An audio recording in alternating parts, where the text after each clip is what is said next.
Dikira cuma pemulung biasa, kakek ini diusir dan disiram oleh pegawai restoran. Saat mengetahui kebenarannya, semua orang panik dan menyesal. Ternyata, di jantung kota metropolitan yang sibuk, berdiri megah sebuah restoran bernama Benang Tunggal. Restoran ini bukan sekadar tempat makan biasa. Ia adalah simbol status sosial bagi para elit kota. Dengan interior yang didominasi kristal, lampu, gantung emas, dan pelayanan yang diklaim sebagai terbaik di kelasnya, Benang Tunggal menjadi destinasi favorit bagi mereka yang ingin menunjukkan kemewahan hidup mereka. Namun, di balik keindahannya yang memesona, ada sesuatu yang terasa salah. Para pegawai, dari manajer hingga pelayan, telah lama terbiasa membeda-bedakan tamu berdasarkan penampilan.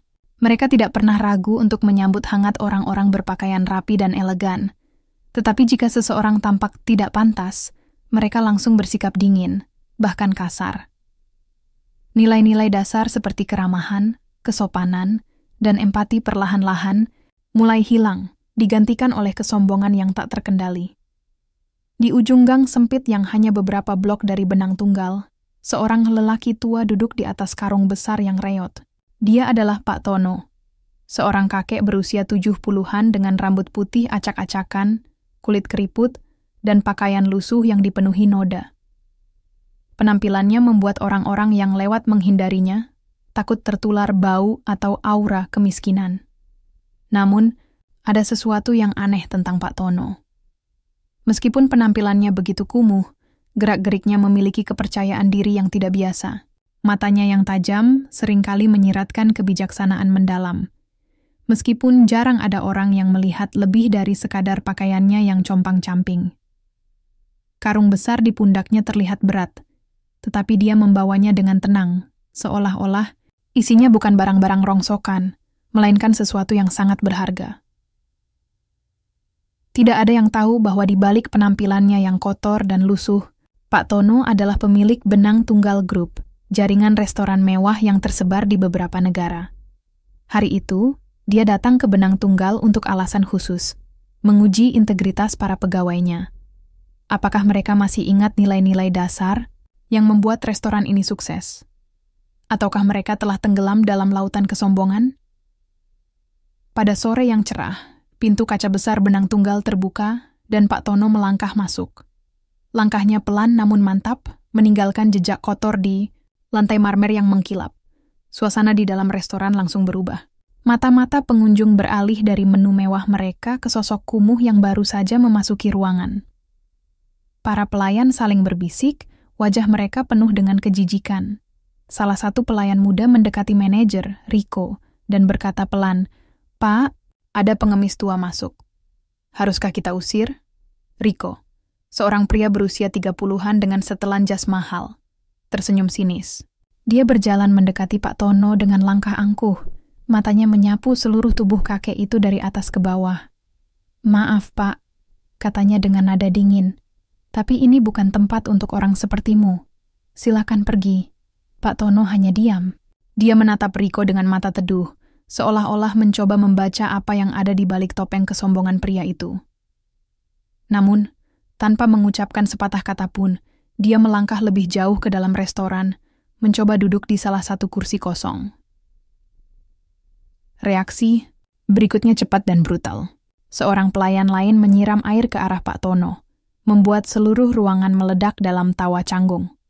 Beberapa pengunjung bahkan merekam insiden tersebut dengan ponsel mereka, sementara yang lain bergumam, "Ini bukan tempat untuk orang seperti dia."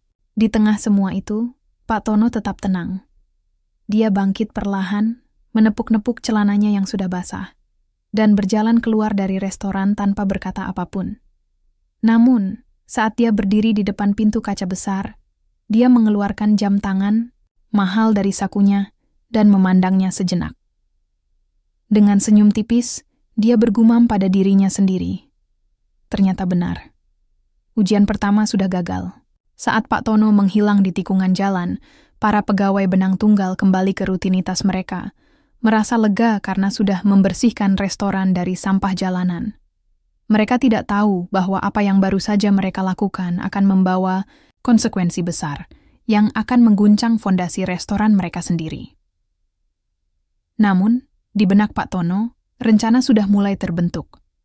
Dia tidak hanya akan memberikan pelajaran kepada mereka yang telah merendahkannya. Dia akan menguji apakah Benang Tunggal masih layak disebut sebagai restoran yang memegang teguh nilai-nilai dasar yang membuatnya sukses. Pak Tono melangkah keluar dari Benang Tunggal, meninggalkan jejak basah di lantai marmer yang sebelumnya begitu mengkilap. Suasana di dalam restoran kembali normal, atau setidaknya itulah yang dipikirkan para pegawai. Beberapa pelayan tertawa, kecil sambil membersihkan lantai yang ternoda oleh air dan debu dari sepatu tua Pak Tono. Manajer Rico, dengan wajah puas, memberi instruksi kepada timnya untuk lebih waspada terhadap orang-orang seperti itu di masa depan. Namun, di balik ketenangan, semua ini ada sesuatu yang tidak beres. Seorang pengunjung tetap, Nyonya Lina, seorang wanita parubaya yang dikenal karena kedermawanannya, menatap tajam ke arah pintu kaca tempat Pak Tono menghilang. Dia berdiri dari kursinya, mendekati meja kasir, dan berkata dengan nada tajam, "Apa yang baru saja kalian lakukan sangat memalukan. Apakah kalian tidak ingat bahwa restoran ini dulunya adalah tempat yang ramah bagi semua orang?" Kasir hanya tersenyum canggung, mencoba mengabaikan komentar Nyonya Lina. Namun, kata-katanya mulai menyebar di antara para tamu lain. Beberapa orang tampak tidak nyaman, sementara yang lain membela sikap manajemen. "Ini kan restoran mewah," kata salah satu pengunjung dengan nada defensif. "Bukan tempat untuk pengemis." Di luar restoran, Pak Tono berjalan perlahan menuju sebuah bangku taman yang sepi. Dia duduk di sana, meletakkan karung besarnya di samping, dan mengeluarkan secarik kertas dari sakunya. Di atas kertas itu, dia menulis beberapa catatan singkat tentang apa yang baru saja terjadi. Matanya menyipit saat angin lembut menyapu wajahnya, namun senyum tipis masih terlihat di bibirnya. Dia bergumam pelan, "Tes pertama sudah selesai. Sekarang saatnya untuk tahap berikutnya." Beberapa hari kemudian, insiden tersebut menjadi topik hangat di media sosial. Video rekaman yang direkam oleh salah satu pengunjung saat Pak Tono disiram air tersebar luas, memicu gelombang protes dari masyarakat. Banyak yang mengkritik keras sikap manajemen Benang Tunggal, menyebutnya sebagai contoh buruk diskriminasi sosial. Tagar "malu seumur hidup" dan "kon Benang Tunggal memalukan" mulai trending di platform media sosial. Di tengah kontroversi ini, wartawan lokal bernama Dinda mulai menyelidiki lebih dalam. Dia tertarik pada sosok Pak Tono, yang meskipun tampak seperti pengemis, memiliki aura yang tidak biasa. Dinda berhasil mendapatkan rekaman CCTV dari insiden tersebut. Saat memperhatikan gerakan Pak Tono di rekaman, dia merasa ada sesuatu yang janggal. "Kenapa dia begitu tenang?" gumam Dinda sambil memutar ulang rekaman itu. "Dan kenapa jam tangannya terlihat begitu mahal?" Dinda melanjutkan investigasinya dengan mengunjungi area sekitar restoran. Dia menemukan bahwa Pak Tono sering terlihat di lingkungan elit kota, kadang-kadang masuk ke gedung perkantoran mewah. Ada rumor bahwa dia memiliki bisnis besar, tetapi tidak ada bukti konkret. Dinda juga berhasil menghubungi seorang mantan karyawan Pak Tono yang memberikan informasi mengejutkan. Pak Tono adalah pendiri Benang Tunggal Group, jaringan restoran mewah yang telah sukses di beberapa negara. Sementara itu, di Benang Tunggal, ada situasi semakin memanas. Jumlah pengunjung mulai menurun drastis karena banyak pelanggan tetap memboikot restoran tersebut. Media massa mulai menghubungi manajemen untuk klarifikasi, tetapi Rico hanya memberikan jawaban klise. "Kami hanya menjaga standar layanan kami." Jawabannya justru memperburuk citra restoran. Pada suatu pagi, seorang kurir datang membawa surat resmi untuk manajemen Benang Tunggal. Surat itu ditandatangani langsung oleh pemilik Benang Tunggal Group, Pak Tono. Isinya singkat namun menusuk. "Manajemen Benang Tunggal akan dievaluasi secara menyeluruh. Saya akan hadir minggu depan untuk rapat internal. Harap persiapkan diri, Anda." Rico membaca surat itu dengan wajah pucat. Dia tidak tahu siapa sebenarnya Pak Tono, tetapi nama yang tertera di surat itu adalah nama yang sama dengan pengemis tua yang mereka usir beberapa hari lalu. Dia mencoba menepis pikiran buruk, tapi firasat tidak enak mulai menyelimuti hatinya. Sementara itu, Pak Tono sedang bersiap untuk langkah berikutnya. Dia memutuskan untuk mengungkap identitas aslinya dalam rapat evaluasi minggu depan. Dia ingin melihat apakah para pegawai benang tunggal benar-benar menyadari kesalahan mereka, atau hanya pura-pura menyesal demi menyelamatkan pekerjaan mereka. Di tengah semua tekanan yang memuncak, satu pertanyaan besar muncul di benak semua orang. Siapa sebenarnya Pak Tono? Dan bagaimana nasib benang tunggal setelah ini? Setelah surat evaluasi dari Pak Tono tiba, suasana di benang tunggal semakin tegang. Para pegawai mulai berbisik-bisik, mencoba memahami apa yang sedang terjadi. Rico, manajer restoran, tampak gelisah. Dia menghabiskan berjam-jam di kantornya, mencoba mencari informasi tentang pemilik benang tunggal grup, tetapi data yang tersedia sangat minim. Nama Pak Tono tidak pernah muncul di media atau laporan publik. Baginya, sosok itu seperti hantu yang tak terlihat.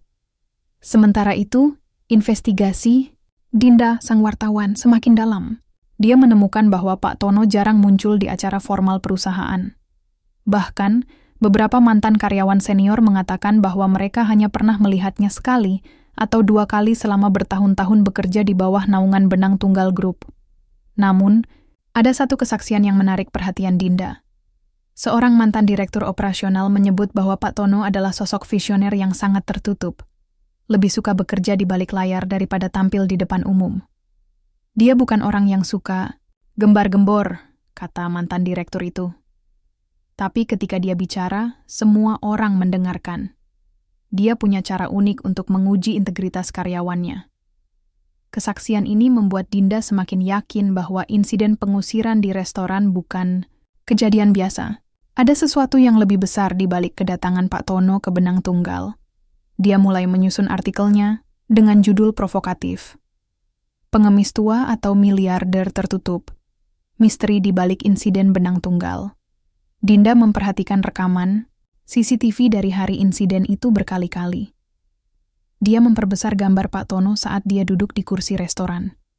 Meskipun pakaiannya lusuh, jam tangan di pergelangan tangannya terlihat sangat mahal.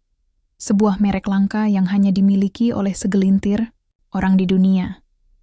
Selain itu, gerakan Pak Tono sangat percaya diri, tidak seperti pengemis pada umumnya. Dia tidak ragu-ragu atau gugup, bahkan ketika dihadapkan dengan ejekan dan penghinaan. Ini bukan pengemis biasa, gumam Dinda. Dia sengaja datang ke sana untuk sebuah tujuan. Untuk mendapatkan informasi lebih lanjut, Dinda mencoba melacak jejak digital Pak Tono. Setelah beberapa hari mencari, dia menemukan sebuah artikel lama dari majalah bisnis tahun 1990-an. Artikel itu membahas seorang pengusaha muda bernama Tono Prasetyo yang berhasil membangun kerajaan bisnis dari nol. Dalam foto hitam putih yang disertakan dalam artikel, wajah pria itu mirip dengan Pak Tono. Rambut yang sama, mata yang sama, bahkan senyum tipis yang sama. Namun, setelah artikel itu, nama Tono Prasetyo menghilang dari radar publik. Beberapa sumber menyebutkan bahwa dia memilih pensiun dini dan menyerahkan kendali perusahaan kepada tim manajemen profesional. Tapi rumor lain mengatakan bahwa dia tetap aktif di balik layar, mengawasi operasional perusahaan tanpa banyak bicara. Dinda juga menemukan bahwa Benang Tunggal Group didirikan pada awal 2000-an, beberapa tahun setelah Tono Prasetyo menghilang dari sorotan publik. Ini membuatnya semakin yakin bahwa Pak Tono dan Tono Prasetyo adalah orang yang sama. Untuk mendapatkan informasi lebih lanjut, Dinda mengunjungi sebuah panti jompo di pinggiran kota, tempat seorang mantan asisten pribadi Pak Tono tinggal. Wanita tua itu, Bu Siti, menerima Dinda dengan ramah. Setelah beberapa basa-basi, Dinda mulai bertanya tentang Pak Tono. Beliau adalah orang yang sangat baik, kata Bu Siti dengan nada penuh hormat. Tapi beliau juga sangat tegas. Beliau sering bilang, kebaikan hati adalah aset terbesar kita. Beliau tidak pernah bisa mentolerir sikap sombong atau diskriminatif. Bu Siti juga mengungkapkan bahwa Pak Tono sering melakukan kunjungan mendadak ke cabang-cabang benang tunggal, kadang-kadang menyamar sebagai pelanggan biasa. Dia ingin melihat apakah para pegawai tetap menjaga standar keramahan meskipun tidak ada bos di sekitar. Mungkin saja beliau sedang menguji restoran itu, tambah Bu Siti. Kalau saya jadi mereka, Saya akan sangat hati-hati. Artikel Dinda akhirnya terbit, dan dampaknya luar biasa. Banyak orang mulai berspekulasi bahwa Pak Tono adalah pemilik sebenarnya dari Benang Tunggal Group, dan insiden pengusiran adalah bagian dari ujian moral bagi para pegawai. Media massa ramai-ramai menghubungi manajemen restoran untuk klarifikasi, tetapi Riko menolak berkomentar. Di tengah semua tekanan ini, Pak Tono diam-diam mempersiapkan rencana terakhirnya. Dia memesan setelan jas terbaiknya, memotong rambutnya, dan merapikan penampilannya. Dia tahu bahwa saatnya telah tiba untuk mengungkap identitas aslinya. Hari rapat evaluasi semakin dekat, dan suasana di Benang Tunggal semakin tegang. Para pegawai mulai saling menyalahkan atas insiden pengusiran itu. Beberapa di antaranya mencoba meminta maaf kepada pelanggan tetap, berharap bisa memperbaiki citra restoran. Namun, semua orang tahu bahwa jawaban sebenarnya hanya bisa diberikan oleh satu orang, Pak Tono. Siapakah Pak Tono sebenarnya? Apakah dia benar-benar pemilik Benang Tunggal Group? Dan bagaimana dia akan menghadapi para pegawai yang telah merendahkannya? Semua pertanyaan ini akan terjawab dalam rapat evaluasi minggu depan. Rapat evaluasi minggu itu berlangsung dalam suasana yang penuh ketegangan. Semua pegawai Benang Tunggal berkumpul di ruang pertemuan, termasuk Riko, manajer restoran yang tampak semakin gelisah. Mereka menunggu kedatangan Pak Tono dengan perasaan campur aduk. Ada rasa takut, penyesalan, bahkan sedikit harapan bahwa semua ini hanya kesalahpahaman. Tepat pada waktunya, pintu ruang rapat terbuka. Semua mata langsung tertuju pada sosok yang masuk. Bukan pengemis tua kumuh yang mereka kenal beberapa hari lalu, melainkan seorang pria paruh baya yang berdiri tegap dengan setelan jas elegan.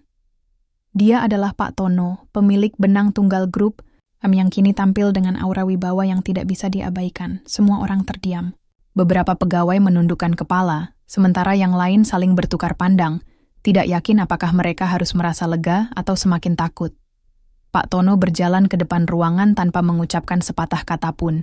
Dia mengamati satu persatu wajah para pegawai, seolah-olah mencoba membaca emosi yang tersembunyi di balik ekspresi mereka. Setelah beberapa saat hening, Pak Tono akhirnya angkat bicara. Suaranya tenang namun tegas, memenuhi ruangan dengan otoritas yang tidak bisa dipertanyakan. Beberapa hari yang lalu, katanya, saya datang ke restoran ini sebagai seorang tamu biasa.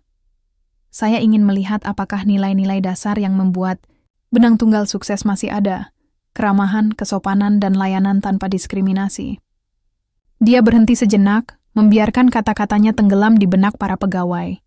Matanya kemudian tertuju pada Riko, yang tampak seperti ingin menghilang dari tempat itu. Apa yang saya lihat sangat mengecewakan, lanjut Pak Tono. Alih-alih menyambut saya sebagai tamu, Anda mengusir saya karena penampilan saya. Anda bahkan menyiram air ke arah saya. Apakah ini cara Anda memperlakukan pelanggan? Apakah ini cara Anda menjaga reputasi Benang Tunggal? Ruangan menjadi semakin sunyi. Para pegawai menundukkan kepala mereka, merasa malu atas tindakan mereka. Beberapa di antaranya mulai meneteskan air mata, menyadari betapa besar kesalahan yang telah mereka buat. Pak Tono melanjutkan, saya mendirikan Benang Tunggal dengan prinsip bahwa setiap orang layak diperlakukan dengan hormat tanpa memandang status sosial mereka. Restoran ini bukan sekadar tempat makan mewah. Ini adalah tempat di mana kebaikan hati harus menjadi fondasi utama. Tapi apa yang saya lihat minggu lalu menunjukkan bahwa banyak dari Anda telah kehilangan prinsip itu. Seorang pelayan muda bernama Ayu, yang sebelumnya ikut menertawakan Pak Tono saat insiden itu terjadi, tiba-tiba berdiri dengan air mata mengalir di pipinya. Maafkan kami, Pak, katanya dengan suara bergetar. Kami tidak tahu bahwa Anda adalah pemilik restoran ini. Kami salah besar. Pak Tono menatap Ayu dengan ekspresi teduh. Masalahnya bukan soal siapa saya, katanya. Masalahnya adalah bagaimana Anda memperlakukan seseorang yang tampak berbeda dari Anda. Jika saya datang sebagai seorang pengusaha kaya, apakah Anda akan bersikap sama? Ini bukan tentang saya, tapi tentang Anda dan nilai-nilai yang Anda pegang. Kata-kata Pak Tono menusuk hati semua orang di ruangan itu. Mereka menyadari bahwa tindakan mereka bukan hanya soal mengusir seorang pengemis tua, tetapi juga tentang hilangnya empati dan integritas yang seharusnya menjadi dasar pekerjaan mereka. Untuk memperjelas betapa seriusnya masalah ini, Pak Tono memberikan pengumuman mengejutkan. Saya sudah mempertimbangkan untuk menjual saham Benang Tunggal kepada kompetitor jika perilaku buruk ini terus berlanjut, katanya dengan nada dingin. Saya tidak ingin restoran yang saya bangun dengan susah payah menjadi tempat yang kehilangan jati dirinya. Ancaman ini membuat seluruh pegawai terhenyak. Mereka menyadari bahwa tindakan mereka tidak hanya merugikan reputasi restoran, tetapi juga masa depan karier mereka sendiri. Beberapa di antaranya mulai berbisik-bisik, berjanji akan berubah, dan tidak mengulangi kesalahan yang sama. Setelah rapat berakhir, suasana di Benang Tunggal berubah total. Para pegawai yang sebelumnya sombong dan penuh prasangka mulai belajar untuk lebih rendah hati. Mereka menyadari bahwa setiap tamu, baik itu seorang pengusaha kaya atau seorang kakek tua dengan pakaian lusuh, pantas mendapatkan perlakuan yang sama, keramahan tanpa syarat. Namun, bagi Rico, mantan manajer restoran, perjalanan menuju penebusan masih panjang. Dia dipecat secara langsung tanpa ampun, meninggalkan hidupnya dalam kehancuran. Tapi di balik kejatuhan itu, ada pelajaran besar yang akan membentuknya menjadi pribadi yang lebih baik. Sementara itu, Pak Tono kembali ke kursi favoritnya di Benang Tunggal, menatap keluar jendela dengan senyum tipis. Dia tahu bahwa perubahan tidak terjadi dalam semalam. Tapi setidaknya langkah pertama sudah diambil. Restorannya kini memiliki kesempatan untuk kembali ke nilai-nilai dasar yang membuatnya sukses. Siapakah Pak Tono sebenarnya? Jawabannya sudah jelas. Dia adalah pemilik Benang Tunggal Group, sekaligus sosok yang mengingatkan semua orang tentang pentingnya empati dan kebaikan hati. Namun, pertanyaan baru muncul. Akankah para pegawai benar-benar berubah? Ataukah ini hanya permulaan dari perjalanan panjang menuju transformasi? Setelah rapat evaluasi yang penuh ketegangan, keputusan Pak Tono mulai berjalan dengan cepat. Dia tidak hanya ingin memberikan pelajaran kepada para pegawai yang telah merendahkannya, tetapi juga memastikan bahwa insiden serupa tidak akan pernah terjadi lagi di Benang Tunggal. Bagi Pak Tono, ini bukan sekadar balas dendam, melainkan sebuah langkah untuk mengembalikan nilai-nilai dasar yang telah hilang. Pak Tono memutuskan untuk bertindak tegas terhadap mereka yang paling bersalah dalam insiden itu. Manajer Rico dan dua pelayan yang paling kasar, Andi dan Sari, dipanggil secara pribadi ke kantor pusat Benang Tunggal Group. Di sana, Pak Tono duduk di balik meja besar, menatap mereka satu persatu dengan ekspresi dingin. Kalian telah gagal menjaga prinsip dasar restoran ini, katanya tanpa basa-basi. Bukan hanya saya yang kalian hina, tetapi juga nilai-nilai yang menjadi fondasi Benang Tunggal. Rico mencoba membela diri. Pak, kami pikir dia pengemis biasa. Kami tidak tahu kalau dia adalah Anda. Pak Tono menyela dengan tegas. Itu bukan alasan. Jika saja kalian memiliki sedikit empati, kalian tidak akan memperlakukan siapapun seperti itu, apakah dia seorang miliarder atau benar-benar pengemis. Tanpa memberi ruang untuk bantahan lebih lanjut, Pak Tono mengumumkan keputusannya.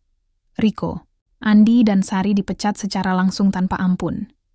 Mereka dipermalukan di depan kolega mereka saat berita pemecatan mereka tersebar di seluruh cabang Benang Tunggal. Banyak pegawai lain merasa ngeri. Tapi di sisi lain, mereka juga menyadari bahwa hukuman ini adil.